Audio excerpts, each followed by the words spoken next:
Abali mu mulimu gwa bodaboda e Masaka bakoze obwegassi wansi wa PLU Bodaboda Association beekulakulanye. Batandise n'ab'omu Nnyendo Mukungwe, Minisita Haruna Kasolo wa Microfinance basabye okwewa ekitiibwa ne beebatambuza. Leka kulowooza nti kubanga ovuga boda mbugo watomera era mbugo wakomaawo. Kasita otegeera ekyokukola n'oba ne tagitize boda ngivugira emyaka egi. Songerako. Ku myaka gyange 3 njagala mbe nga nnina kino ojja kubituukako.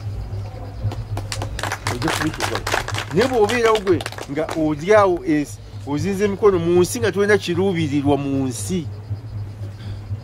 Kalasi.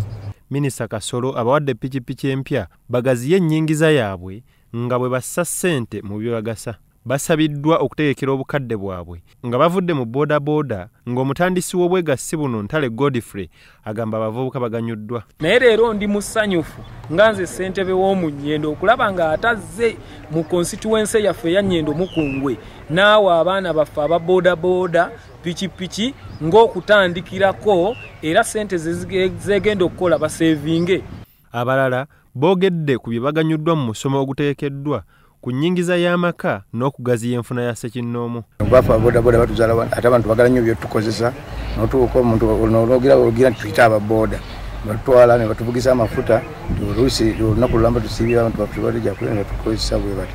Naye minisita okuva yavaayo ye tumwebaza nti nawaaba mumusinkanye abaako ekintu kyayongerako ku byenfuna byammwe. Agga betuvugira ekyamazima amatuufu afuna obuzibu bwonna piki agitunda nga takwebuuzizzaako ne piki ze twewoleza looni kino tukitume tukisindika President Museveni ne Minisita waffe omulungi Kyerune Kasolo nti piki za ssente nnyingi. Byamukisa Ronald, Salt TV, Omunnyo.